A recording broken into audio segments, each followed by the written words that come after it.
Are you tired of your family trees looking like this? Being completely disorganized and messy, having entire rows of people missing, and leading to dead ends? Well, I have a perfect solution for you. Hi everyone, I'm thilsey, and this is Sims Legacy Hub. It is a new tool to make your own family tree, and I'm just so excited to show it off. So let's start by making a family tree for my Crybaby Whims legacy, because quite a few of you requested it before, and it is extremely broken in game. So let's start by adding our first sim. Her name is Bethany Lockhart. She is actually the mother of my heir, so not really an actual on-screen character, at least not for a very long time. We can add the pronouns, so I'm gonna add she, her for her, and I can select image. I just took a bunch of photos of like pretty much everyone I could find, so we have a lot to add. So this is Bethany, and you can just resize the image by scrolling the mouse wheel, which did confuse me at first when I tried it, not gonna lie, but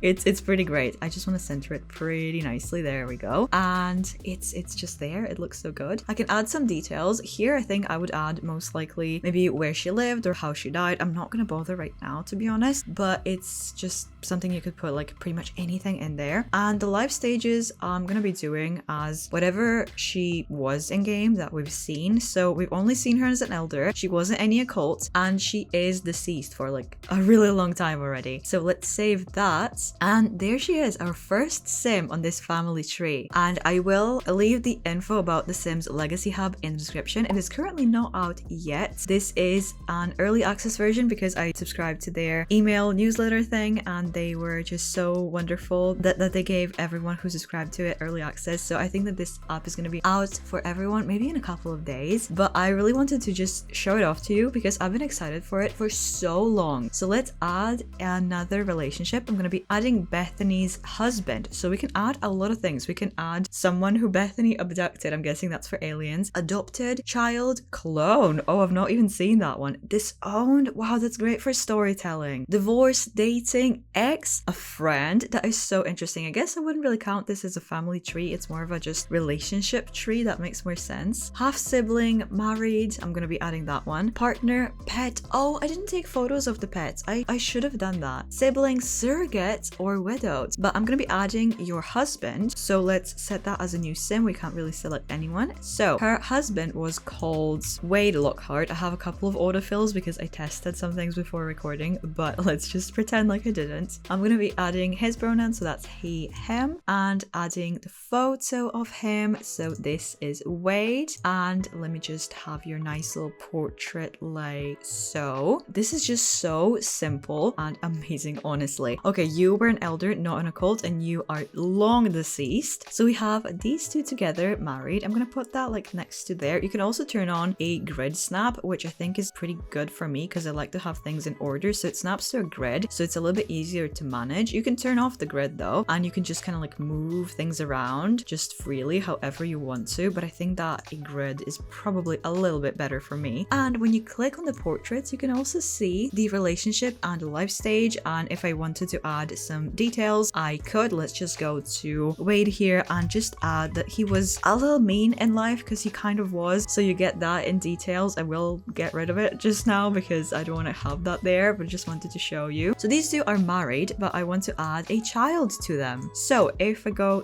to adding the relationship and choose child, also just new sim, and then I can move on to their eldest son, Brian Lockhart, also he, him, and I'm gonna be adding his photo. So let me just do that. It's just so quick to add everyone. I know that I sound like an ad. It's not an ad. It's just I've been so excited for this, and I really wanted to show it off, and I'm just so enthusiastic about it. Anyway, I'm gonna be adding young adult, adult, and elder because that's the ages that we've seen him in game, and he's also deceased. So he shows up here as a child, and if you click on him and you see relationship, he is the child of Bethany Lockhart. I guess I do need to add Wade. It doesn't do it automatically. So I can add this relationship to Wade with an existing sim, and I can add his child who is Brian. So it's just as easy as that, and now they're all like together connected like that. But they had 3 children, so let's add those as well, and just add a new relationship who is a child, new sim, and we can move on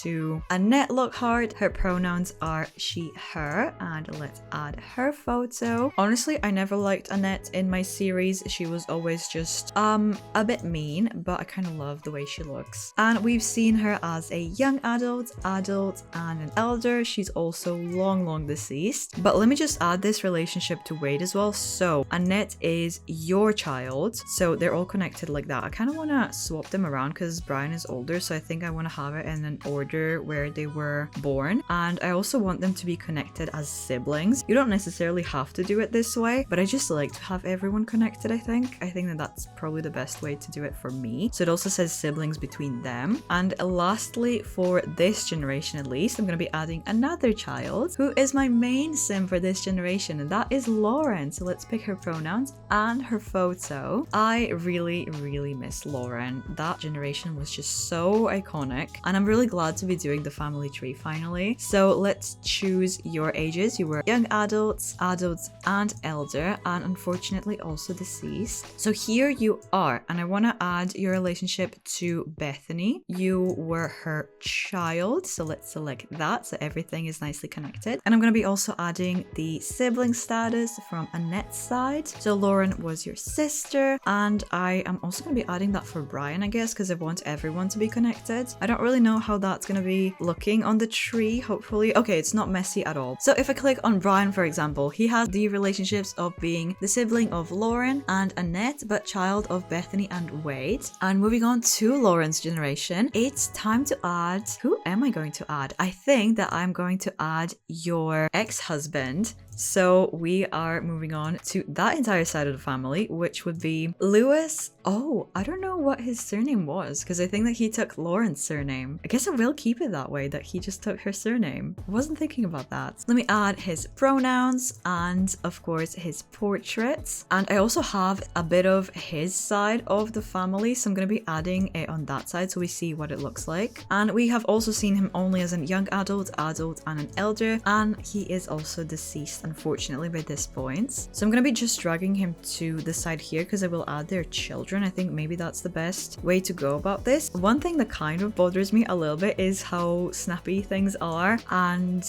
the relationships are a little bit overwhelming and messy. I don't like that I can see this like little sibling thing floating behind Annette here. So maybe I will turn off the grid so I can just drag things. Oh, see, it's a little bit hard to manage when you have quite a few sims with quite a few relationships. I'm just saying that as a bit of a feedback because this is an early access version, but that's alright. You can just drag things and it's all fine now. But let me see. Let me just start adding the children of these two, or should I actually add Lauren's husband first so we can kind of sort out where I'm going to be putting him. So you were married to a new sim, and this is where things will get tricky. So I'm actually really interested to see. Her husband was Justin, and let me add his photo. If you're unfamiliar with my legacy, this is where things get super tricky because we have Justin here and they were married. Where do I put him? Maybe, well, I think that I should maybe move Lewis out of the way and then Justin adds here because they will also have children. I guess I want to see how that's going to be working, but it's kind of tricky because now at Justin I need to add a half sibling relationship to Lewis of all people. So I'm really interested to see how that is. Okay, so that goes on the same line, divorced and half sibling. It looks like those two are divorced, so that's a little bit weird. I think I might want to move Lewis just up a little bit, although it is bothering me that it looks like these three are the same generation now, but I just want to have this triangle so you can see the relationships clearly, if that makes sense, because now it's time to start adding Lauren's children, which is also going to be a new sim. We're going to start with their firstborn, who was Elliot. So here he is, and we have seen him in a couple of more life stages in the game, so I will be adding him as a newborn, as a toddler, child, and a teenager. But that is unfortunately it, because I believe he died, well, maybe when he was a young adult. Actually, I think that he died shortly after becoming a young adult, so I will have to turn him to be deceased. I kind of wish there was also an option to select how he died. I like that the in-game family tree tells you when you hover, but I guess that you could put that in details as well so doesn't really matter. One thing I'm kinda annoyed with is that it throws the new ones just on the middle, so I kind of have to drag him around. And let me just pull him down here, and I have to add a relationship to Lewis because Lauren had Elliot with Lewis and a couple of more children, but he is going to be your child. So let's see that relationship. Oh, that's looking a little bit messy. How do I drag that somewhere where it makes sense? I could go up, but that's annoying. I guess I will go down. Oh, I don't like that it's spreading from Justin. But let me just move everything a little bit up because I just realized I just started building on like all the way at the bottom. But now I could be adding, I think that adding siblings from you would be a little bit easier. So let's add a sibling, which is also a new sim. And then they had Natalie, but I'm using her surname as it is in game right now. So she got married. She was their second child. So let me add her portrait. I always forget how pretty Natalie was. I honestly really do. But she was, I mean, she still is super gorgeous. And we've also seen her as a newborn, not an infant because we didn't have them back then. Toddler, child,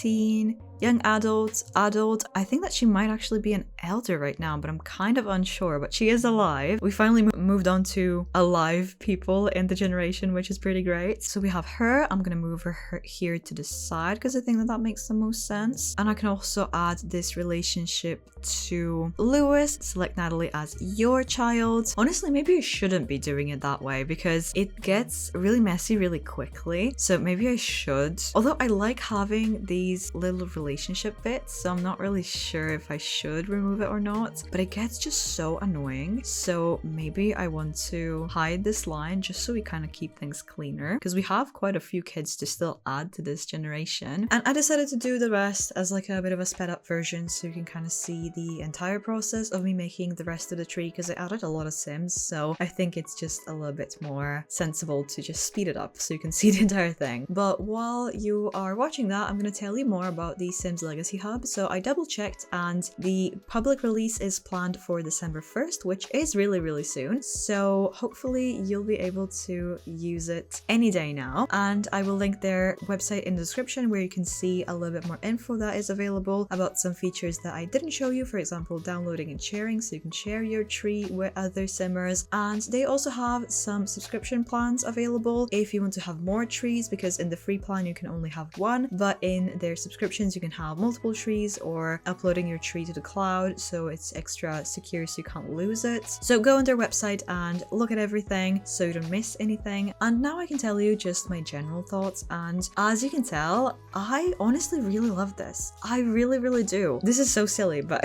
I didn't even want to mention this, but it's literally my birthday today. I didn't really want to work, but then I got an email about this morning and I was like, early access? I absolutely have to. I was just so ready to do it. I did not want to wait until tomorrow. Here I am working on this video all day, but it doesn't matter. It was just so much fun. And I'm really glad that I managed to finally create the family tree for this legacy because a lot of you have been asking about it for a while and it's really broken in game, just like so broken. So I'm glad that I could finally do that for you as well. And I'll just be keeping this one updated. So whenever any of you ask, I can just give you a link, which is just amazing. But also I want to talk about some things just in general about making this tree, which did kind of bother me because this is not really a traditional family tree. It's giving you a lot more freedom, which is maybe not the best thing for me because I like things super neat, and this gave me a bit too much to just pick on my own. And as you can tell, I was trying to make more of a traditional family tree so all the generations are on the same level and everything, but that didn't really work for some little bits, which maybe it was kind of my fault because of the way how I arranged things, but especially the area around Lauren, Lewis, and Justin and all of their children and stuff. Those are really complex relationships because Justin and Lewis have the same father and their mothers, their sisters, so they're half brothers and cousins, and they've been married to the same woman but not at the same time, so there's like children involved. It's really a lot, and I'm not really blaming this tree for not being able to handle it because my brain can't handle it either, but I feel like it would be a really great feature to maybe have the ability to toggle the lines off but keep the relationships in the actual relationship panel, because I like having relationships where it tells you who's related to who, but maybe that's not really necessary to have in all of the lines, at least to like have them visible. So it would be great if you could just toggle the line off, have that like little eye symbol like for hiding things, like you can hide layers and stuff. I think that would be really great. So it lets you keep the relationship aspect, but you don't necessarily have to see the actual line on the family tree. That would maybe keep things a little bit neater. But that's literally the only thing that I kind of have to